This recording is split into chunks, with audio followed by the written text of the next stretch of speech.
Hey, Hello. How are you? Happy Monday. happy Monday. How are you? Not too bad. It's a good day. It's a good day. All right. Hello, everyone, and welcome to the commentary zone.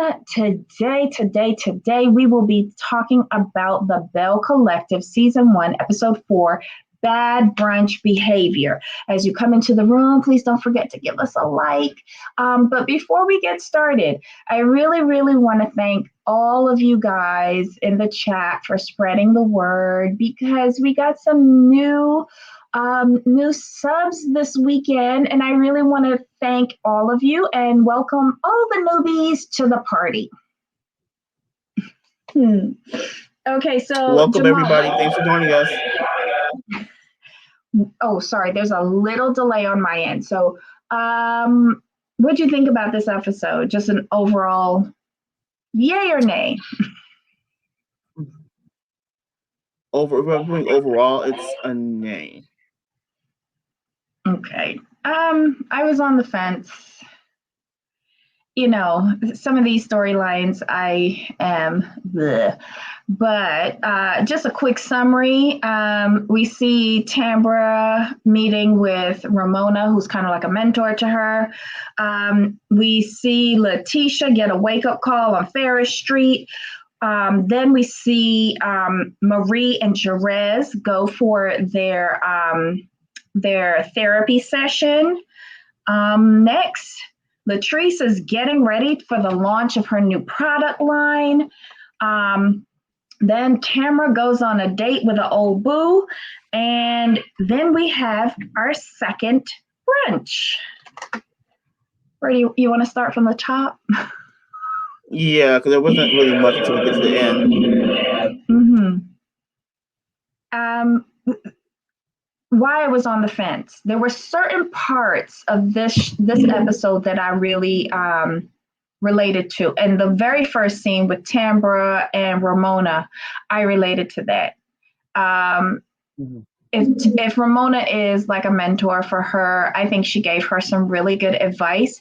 And a lot of times, professional women, we're sold that we can have it all, but in the end, a lot of us don't get it all. You tend to focus either on your profession or on a family. You like Ramona encountered. She couldn't do both if she wanted to get ahead in her career. And if Tambra is really serious about having kids, I know she's frozen some of her eggs, but she's a hard 40. She's going to have to make some decisions soon. So I agree. this particular scene, yeah. Go ahead. Sorry. No, it's okay. I mean, it's just you're right. She's at that age. She's got to make some decisions like what she really wants to do and where she wants to go. Mm-hmm.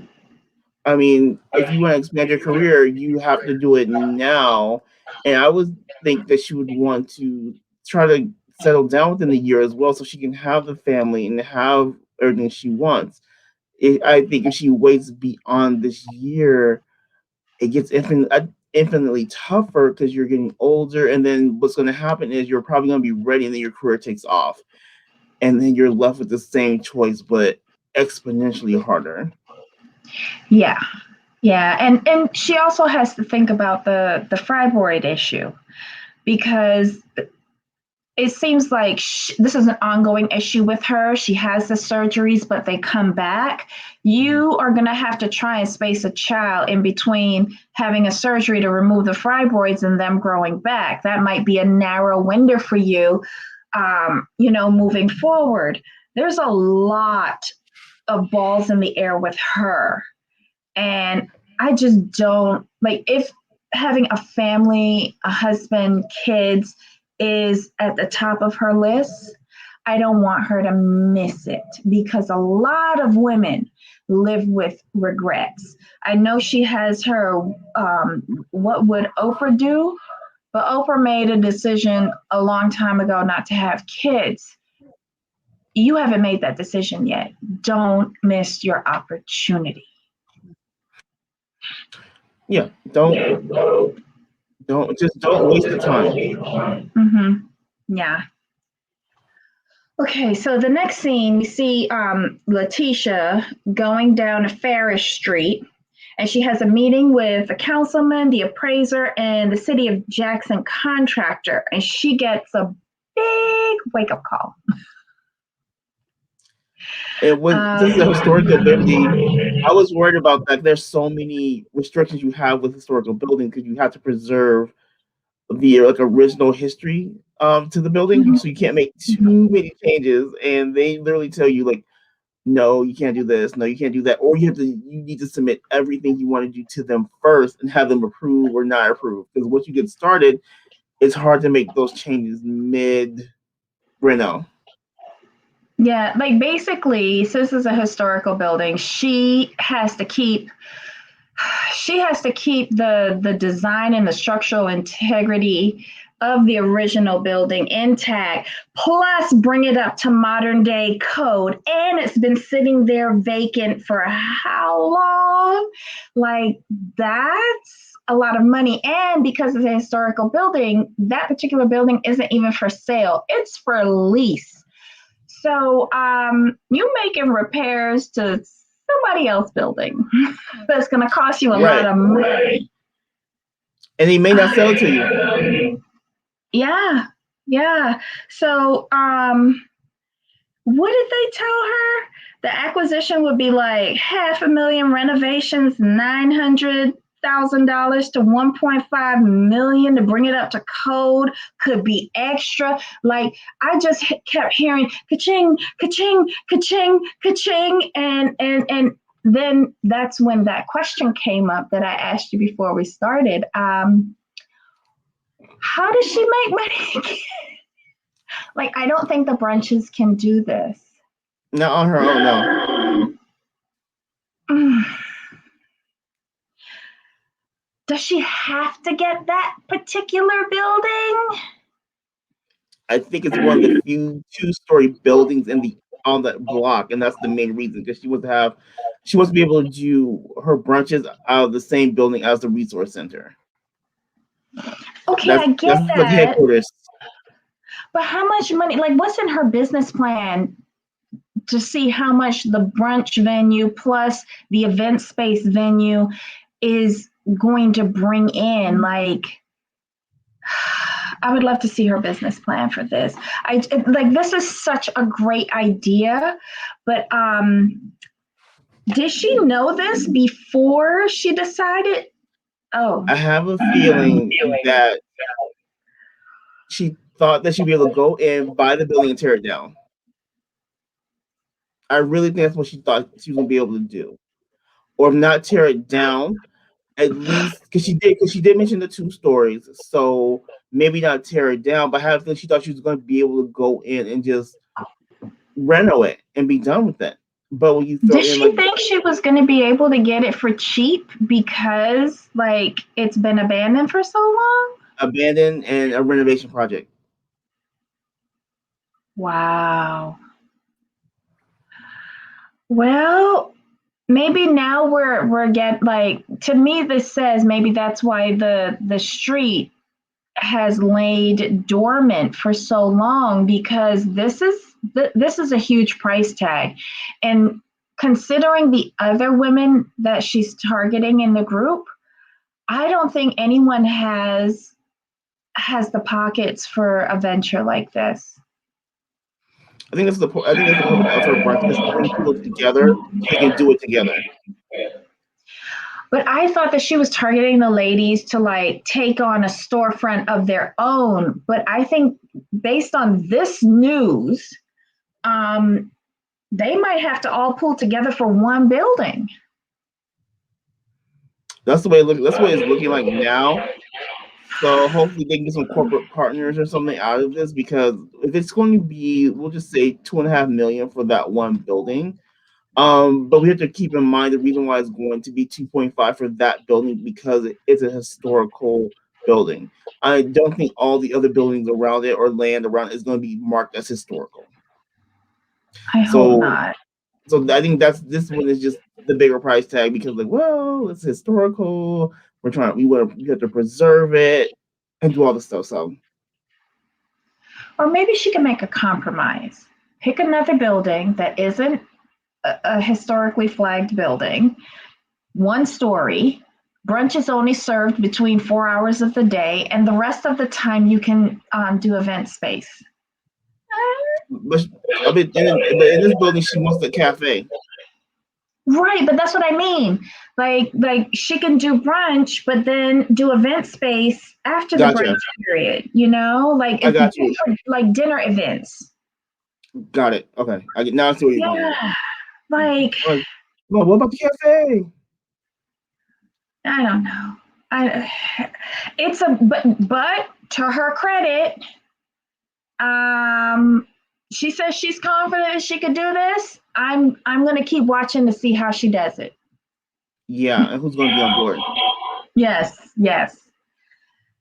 Next, we see Marie and Jerez go for their counseling session at Dr. Chandler's office. I like this doctor. I do, but the scene to me was unnecessary.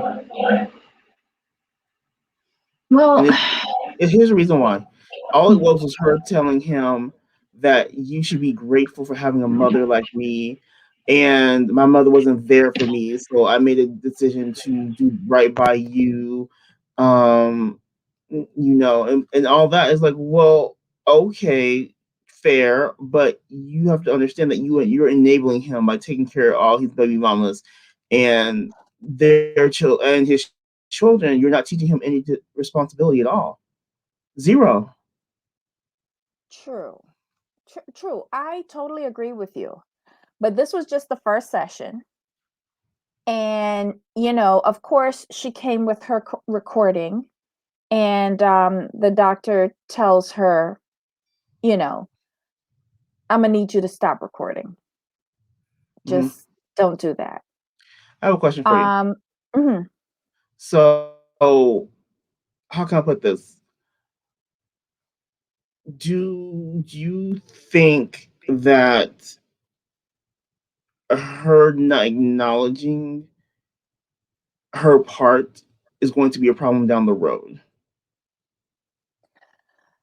Yes, but I think the doctor is like, they're going to need more than this one session to Mhm. fix what's wrong with them. And he has to tackle them both in their own voice. Um, he's getting to learn the dynamic, and I think he dealt with what was presented to him in this session. Gotcha. Okay. And the immediate problem based on that recording was this young man's temper. And I think he addressed both of them by telling Marie, don't ever do that again. Because she's eroding trust when she's doing that. And then he talks to Jerez in in a voice that he could understand, the sports analogies, Mhm. and Agreed. because I don't think she brought up the babies or anything, or how um you know how she has enabled his behavior by giving him everything that she didn't get as a child. Like, I think they need to do couple sessions and then individual sessions so that he can really dive in and understand the root of the problem. But for an initial session, I think he did the best that he could. Like an onion, as he peels away the different layers, it's really going to stink and a lot of people are going to cry. But hopefully, he has a very big box of tissues and knows how to handle drama queens on both ends. Agree. I just thought he should have, or they should have, not he. They should have had their separate counseling sessions first, and then done the group session. I In would my want to that's see just my opinion. I would want to see the mother son dynamic before I Mm. separate them. I would want to see how they behave towards each other. Oh, without having an outside voice impact them first. That makes sense. Right. That I makes sense. I, Okay. I would want to examine how they behave together and then divide and conquer and That then makes bring them okay. That back makes more. together. that makes more sense because you can see them without any hands on them. Like, okay, how do y'all really Mhm. act? Oh, yeah, this is how you are. Got it. Yeah, because the initial inquiry or issue is his behavior to her during this incident. I think as he continues to dig and dig and dig, because usually a session is like 50 minutes. Hmm. We saw 15, Yeah, if that's that fair. much. That's a totally fair You point. know, we don't even know if he asked about anything else. The editors only wanted to focus on this argument that they had. Um, and just based on what we saw, I think he did the best that he could True. with what he was given, considering the two parties that came to him. Just like, No, I no, ugh. yeah, like with that context, I can see where I can definitely see like that's the best way to go. Mhm. 15 minutes out of 50 without 50 is like, okay, And that's like if they did a full a full session. session. Like I'm only assuming that. But I hope they continue. I really do. Based on what we saw, it seems like he got somewhere with both of them. And I hope they do the work and continue. They need it. They really do need it. Agreed. Um Then we go to Latrice. Now, she wasn't in this episode too much, but what little we got of her, it was wonderful because she's focusing on the launch of her new hair care product line. Mhm. And she doesn't have time for any stupid brunches. She's not doing it. Plus, Marie. I think if Marie hadn't been there, she'd have went. But I think she was just to the point where, like I was going to say it previously, she basically doesn't have time for Marie. If we want to call a thing, I Yeah. think I Mhm. think she's like, you know what? If I go to this brunch, he's gonna be there. It's gonna be a thing. So why waste that time? Like me focusing on getting my um new product line Mhm. launched. So she just rather Yeah. spend her time focusing on her business. Yeah. I mean, she is a busy woman. She's got a thriving business. She's in the middle of a new product launch.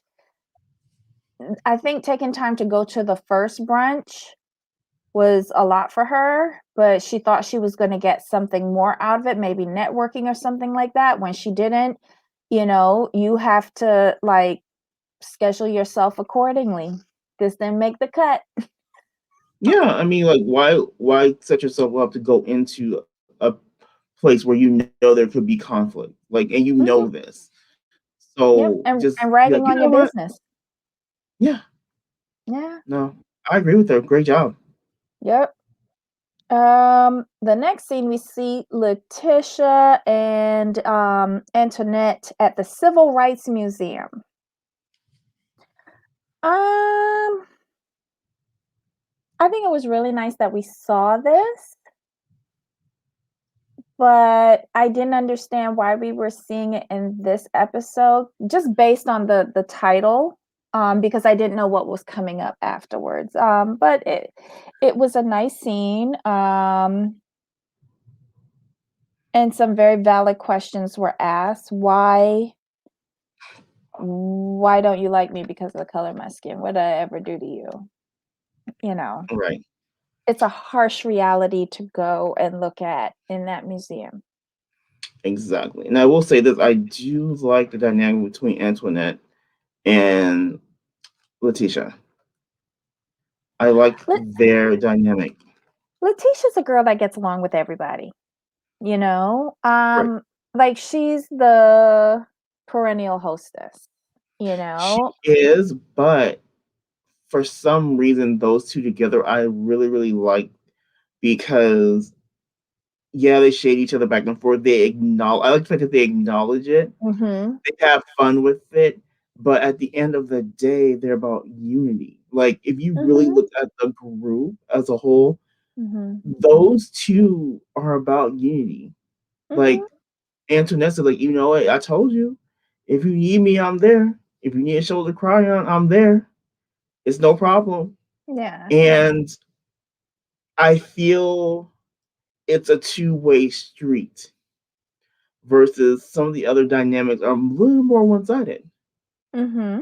Mm-hmm. So that's why I say I like that their dynamic. I've got a question for you. Do you think that their friendship will be tested because of who their other friends are? Like the ongoing dispute between Latrice and Marie, do you think they will be in their ears saying, "How you could be friends with her?" Mm.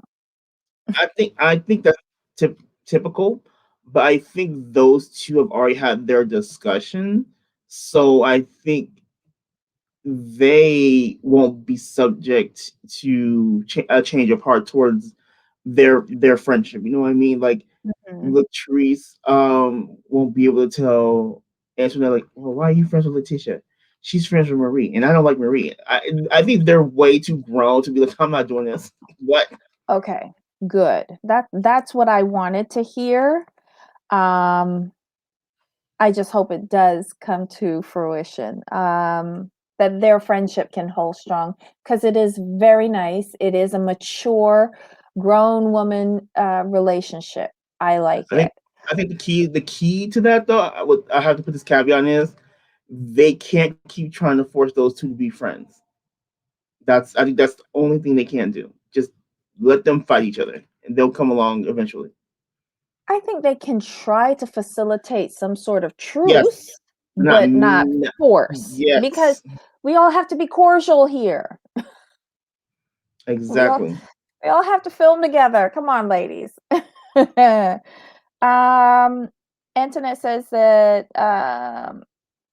even though she doesn't really like the brunches, she's still going to attend, and I think it's because she wants to support Letitia. So kudos for her.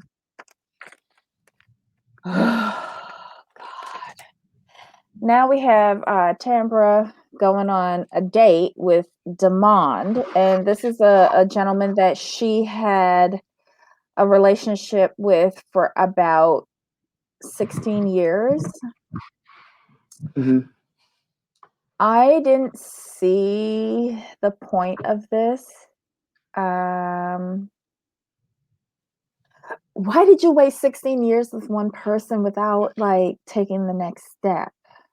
And it seems like they were going nowhere. 16 years and nothing. I So was why would like, you revisit that? Like, and it didn't end badly. That was the funny thing. yeah, She I said it think didn't it end on a just bad note. fell We're still away. friends. Yeah, yeah. I was like, Uh, okay. but And he then he's made a talking about, valid well, your point career. though. Yeah. He said, well, He her said, career. Like, "No, go ahead, go ahead." go ahead. He was just like, your career. I understood how the industry was. That's why I stayed in the back. And he said he found it hard to be romantic with her at that point. I was like, oh, it doesn't make sense to me. I was completely confused with that statement. I'm like, well, if anything, that should make you want to support her even more and really make sure she's good.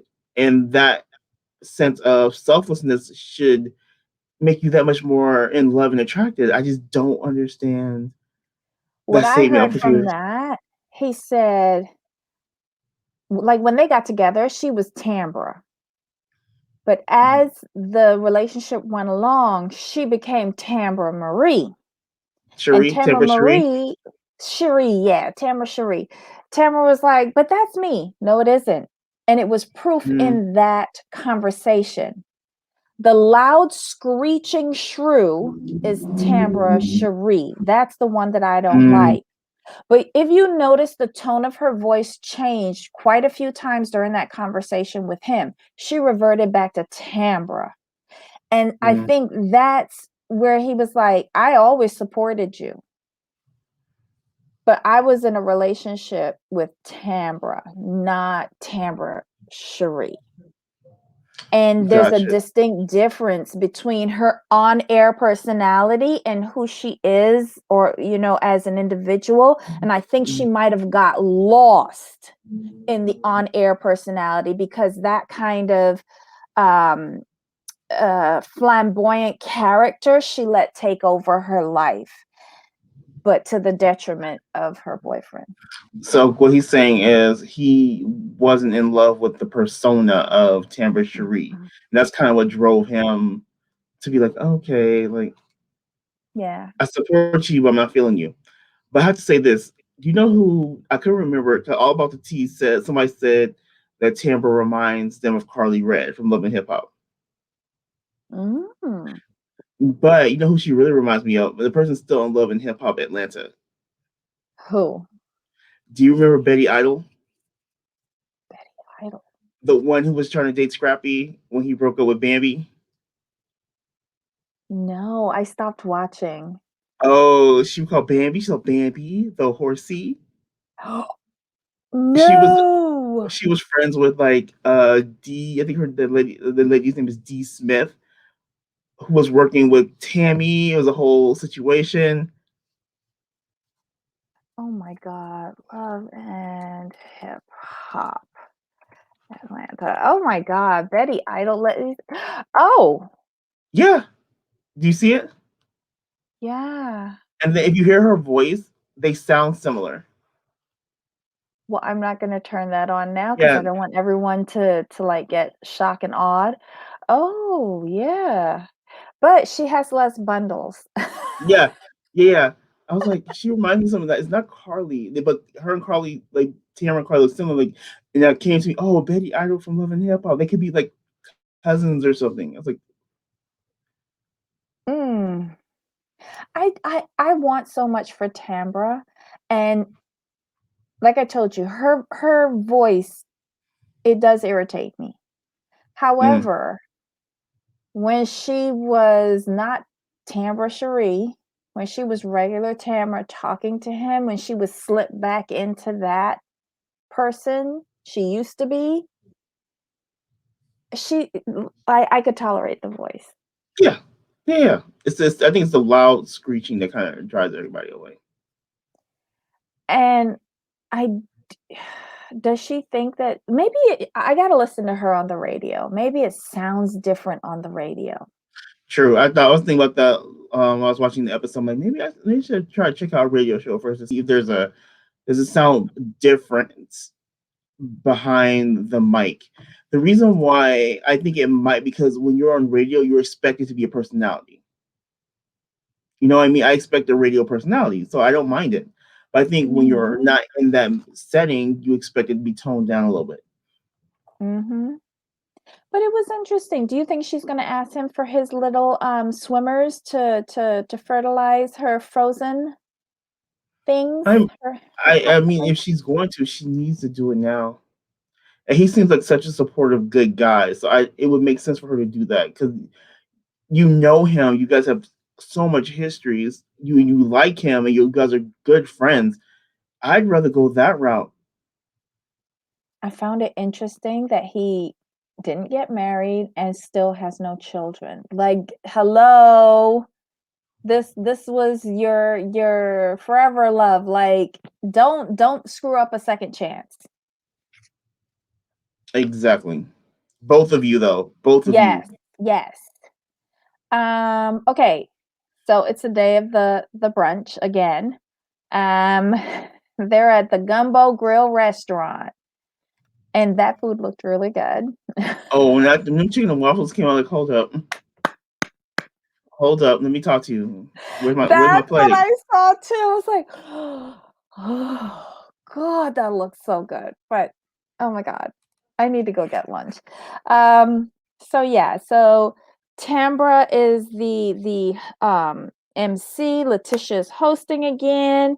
And today is the big day that she's gonna make the announcement of the Ferris Street project. Um, no one came in weird costumes this time, thank God. Everybody just came in a nice, dress and their little fascinator. Eee. There's a councilman there, and Miss Dorothy is there, and Antoinette invites Kaylon. So it seems kind of good. Um, I'm gonna let you take over. Oh, I mean, uh, I just struggled with this one a little bit. Mhm. The reason why is because of how everything played out. Mhm.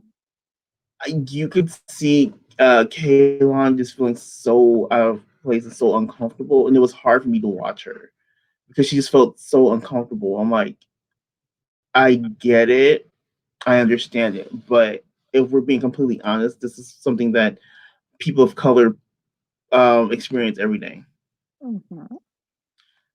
and we just are expected to suck it up and deal with it. And the fact that she felt so uncomfortable through the whole thing was just not off-putting. It was just more like you're kind of age where you should be able to handle this. When they were doing the affirmations, I mean, granted, Letitia could have altered it a little bit, knowing that she was there. She didn't. I think Kaylon could have just been like, okay. I mean, the councilman was there. He's not a black woman, but he was just silent. Mhm. Okay. And, they were, and then when they were sitting down, they were talking. It was a very good conversation. I enjoyed the conversation. Mhm. Um, Tamara was like, who's ever experienced racism? And they, most of them raised their hands. And then they started talking about it, and Keelan got more, more agitated. And, I think it was Letitia said, like, you probably, if you're black in Mississippi, you've experienced racism. You may not have noticed it, but you have. I'm like, oh, okay, this is a perfect conversation to talk about, I guess you would call microaggressions. Mhm. And Kaylon really could have taken that moment instead of being quote unquote offended, she could say, like, you know what? I'm a white woman in Mississippi. I can't relate to your experience. I'm so sorry you have to go through this. Can you tell me some things that are racist but not overtly racist that you've noticed that white people do? Something in that range, like ask them, like, what have you noticed from your perspective? And that could have been a time for her to sit there and be like, you know what? I do some of these things, and I need to correct that. But instead, she wanted to jump up and make a moment and run out boohooing. I was like, okay, I didn't see like the boohoo worthy moment, but okay. And then Antoinette being a good friend went after her. You know, they were talking, and I really liked the fact. I wish we knew the lady's name that came out after. I was Yes. like, what's her name? She came out. I was like, who are you? And she was just talking to her, like, we're just sharing our experiences. That's it. It wasn't meant to be an attack on you. It wasn't meant to, like, No one said, Kaylon, you are guilty of this. right. No one. And Tambra came out, not Tambra Cherie. She came out and she's like, this was not meant anything towards you. Like, none of that. So they were sitting down, they were talking. It was just such a good, like, little conversation. Like, this is what we need. So she goes back in. Antoinette asks, can I speak freely? Kaylon says yes. And um, Antoinette explains how she felt attacked X, Y, and Z. And I like the fact Antoinette's like, we've had these conversations. I've told you this. I'm like, exactly. Exactly. So for me, once she said that, I'm like, man, to me, it comes across, you try to do this for a moment. Because if Mhm. you've had these conversations in private, there's no Mhm. reason this conversation in an open forum should have affected you that way. Exactly. And then moving on to Marie, I was like, well, that was unnecessary because they wanted the lady told her, like, we would love to hear your perspective. Or Letitia, one of the ladies said it, like, you come back, it's good for you to come back in and and hear this and be involved in the conversation because you're going to give us a different outlook. That's when she came back in. She started to say, like, how she felt and all this, this and that. Then Marie jumps on her and like, well, this is supposed to be Letitia's like moment, so let's not talk about this anymore. I'm like, why didn't you be quiet? This is, if Letitia wanted to like move on, Letitia would have moved on as it's her brunch, not yours. So that started off, but then Kaylon, she kind of just got lost her mind. She went in defense mode and was like, you're a nobody. I was like, you're insignificant. I was like, I'm like, yep, you just completely lost me. But when Marie kept talking, when she said come here, I was like, what? She was like, I'm like, did you really just tell me to run up? Is that what we talking about? You want Marie to run up on you at the brunch? I was just like, wow. And then someone said you're disrespecting Letitia. Then Miss Dorothy got up and she said, you all being disrespectful. And then why did the councilman just get up and leave? He didn't want to be a part of that. He's an elected official. He got up and left. I'm like, that should have been the end. That should just deaded all of that. All of that. And then was it me or did Miss Dorothy get ushered out too? Did somebody take her out? I think Or did once the she leave? councilman left, Okay. someone took out Miss Dorothy because Gotcha. Okay. yeah, she needed help getting out. I would have offered help to get her out because she's a senior member of the Mm-hmm. brunch. And what if they started coming over Right. there or whatever? You don't want her to get hurt. Like, come on now. Like, what was like, when you attend a meeting and you have an agenda, like, what was the agenda for this brunch?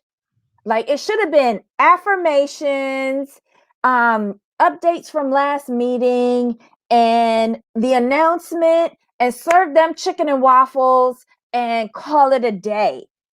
Like, Tamara Cherie, I love you, but I want to know if bringing up your issue at the full service gas station was on the agenda. Was it a relevant conversation? Was it a timely conversation? Yes. But the point of this brunch, much like the last one that was derailed, was getting out the big Ferris Street announcement. And yet again, that was not done. Like, Kaylon, just go away. I think you're trying to get a bell or something. I don't understand it. No one was accusing you of anything. People were just sharing experiences. And if you weren't so closed down, you might have heard what they were saying. And what you could have said in response was, I'm hearing what you're saying. And I make a point of raising my family different and making sure that my family doesn't do that to anyone, no matter what color they are. Share to the, and tell them, I want to hear these experiences because it will make me aware of my day-to-day behavior with anyone that I encounter. Like, nobody was saying you was doing anything to anybody. Like, are you working at the gas station? I don't get it. I didn't get that whole, like, her running out crying took away from the brunch. I just want this announcement to be made. And I'm kind of with Marie on saying, can we just get this announcement done? But it's all in the way how you say it. The problem is Um, that I don't know. it's not. It wasn't Marie's place. It When you wasn't like when you guys were talking, Tambra. right? But my thing was this: when you guys were talking about um how you guys were feeling and everything, it was okay for her to sit there Mhm. and listen to you, and she did until she couldn't anymore. I just didn't think she should have run out, but that's just my opinion. But when she was talking about how she felt, it was a problem for you. You Mhm. can't do unto others what you complain they do unto you. Mhm. And that's Mhm. where I have a problem with Marie. I think the way how she did it was rude, but I, the event was supposed to be about this announcement. Oh, of course, but You then know? Tamara opened the door to this conversation. Yeah. So that's how the conversation even came to be. And you Mhm. can't have a discussion and not hear the other side or be willing to Mhm. listen to the other person. So, like I said, I blame Kaylon, I blame Marie, I blame Letitia, and I blame Tamara. Sorry, Yeah. all you. There's blame for all of you, all of you. Yeah. It could be spread all over, and honestly, it was the end of the episode, so it left like a kind of bad feeling about the episode. There were so many like good points to that discussion, and then it just went all Exactly. um I I want this woman to make this announcement. I really do. I don't want to suffer through any more of these go nowhere brunches. Um yeah, and Kaylon needs to do you think that Marie's agitation was amped up because of what Kaylon was like explaining about herself and who her ancestors were and stuff like that? Do you I think think that I think it's a combination of her walking out, boohooing, and then coming back in and finding out who her great great grandfather was. I think that just the combination of the two was just she couldn't take it. so yeah, that did we miss anything in this episode? No, because if you really think about it, the first 35 minutes of the episode could have been cut out. We could just went straight to brunch. Yeah, We basically. could we could have actually we could have seen the scene with Letitia On and Paris Street? Antoinette we could have seen that part. Yeah, Letitia and Antoinette at the in the museum, museum, uh-huh, and then you have the and then brunch. That's brunch. yeah. Yeah, so basically cut out Tambra and Marie's scenes. Yes. I agree with you. I agree with you. They could have given us back half of the episode, quite honestly. I could have seen them like I was maybe it's just me, but I was kind of hoping that Letitia would kind of spill the beans a little bit to the internet about the project. Does the internet know about the project yet? No. No, See, I no, was I kind of think okay. only Marie. Probably only Does Marie. Marie know about it? Marie didn't seem like she knew. I think everyone knows she has an announcement, but they don't know Right. what it is. Yeah, I was hoping like Letitia would kind of like tell her a little bit, but I understand she wants to make the announcement with all the Yeah. ladies there, so I get it. Yeah, real effective with that, Letitia. Okay, so again, let us know what you thought of this episode. Did we miss anything? Are we glossing over this? Are we making a bigger deal of it than it should be? Leave a comment below. But again, this was the Belle Collective Season 1, Episode 4, Bad Brunch Behavior. And, if you like our review, give us a thumbs up. And if you haven't already, please hit that subscribe button and hit the notification bell so that you're alerted every time new content is put up on our channel. And please, please, please tell your friends because more people are coming. And give those likes because when you give us a like, it really pushes our content out into the algorithm so that more people can join us and share their opinions with us. Anything else from you, Jamal? No, I think we're good. I'm just hoping that Letitia gets to make her announcement soon. Yeah. Maybe she should make the announcement at the beginning of the brunch, just to get it out the way. Oh, move the affirmation into to afterwards Yes, and then yeah, do yeah, that? Yeah, mhm, because she's usually good up until right after affirmations, and then it all goes to hell. basically, pretty much. All right, guys, until next time. Bye. Bye.